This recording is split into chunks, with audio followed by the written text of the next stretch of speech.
The Evil Dead, the 2013 remake of the classic horror film by Sam Raimi, starring Bruce Campbell. This remake is surprisingly good. It adds a fresh spin to the original premise of the first film, as well as incorporating some elements of the second movie, and comes away as its own gory beast.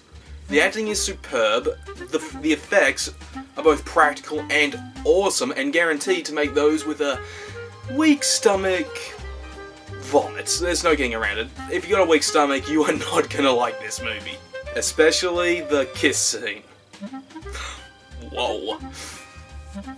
One major difference to the original movie is the lack of camp or stereotype in the story. In the original movie, the whole idea was it was a bunch of friends going up to a cabin in the woods to do a bit of drinking, have a bit of fun, and then they found a book that unleashed a demon.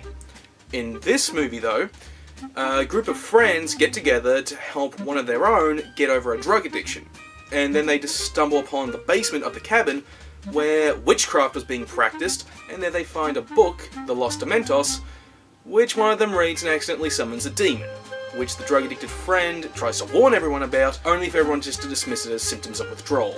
What follows from there is a genuine cavalcade of some of the best gore horror in recent years that fans of 80s horror movies and fans of more modern horror movies can both enjoy. But that isn't to say it's a flawless adaptation of the original movie. For those who have seen the original Evil Dead movies, you all know that Bruce Campbell really is what made that movie, whereas in this one, no one really stands out. They all kind of just blend together as the same bland characters, with the only exception being Mia, the drug addict, and even then, she's still kind of bland. And then there's the climax to the movie. It is very underwhelming compared to the climaxes from the first two films.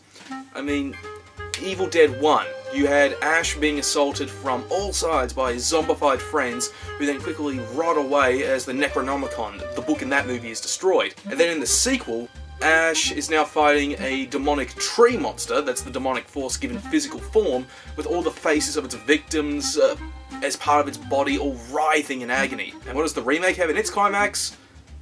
Some naked chick. That's the final climax of the movie. The demonic force takes on the form of a naked chick as it's raining blood. That isn't to say that the climax isn't exciting or cool to watch. It's just when compared to the original two movies' climaxes, it's just lackluster.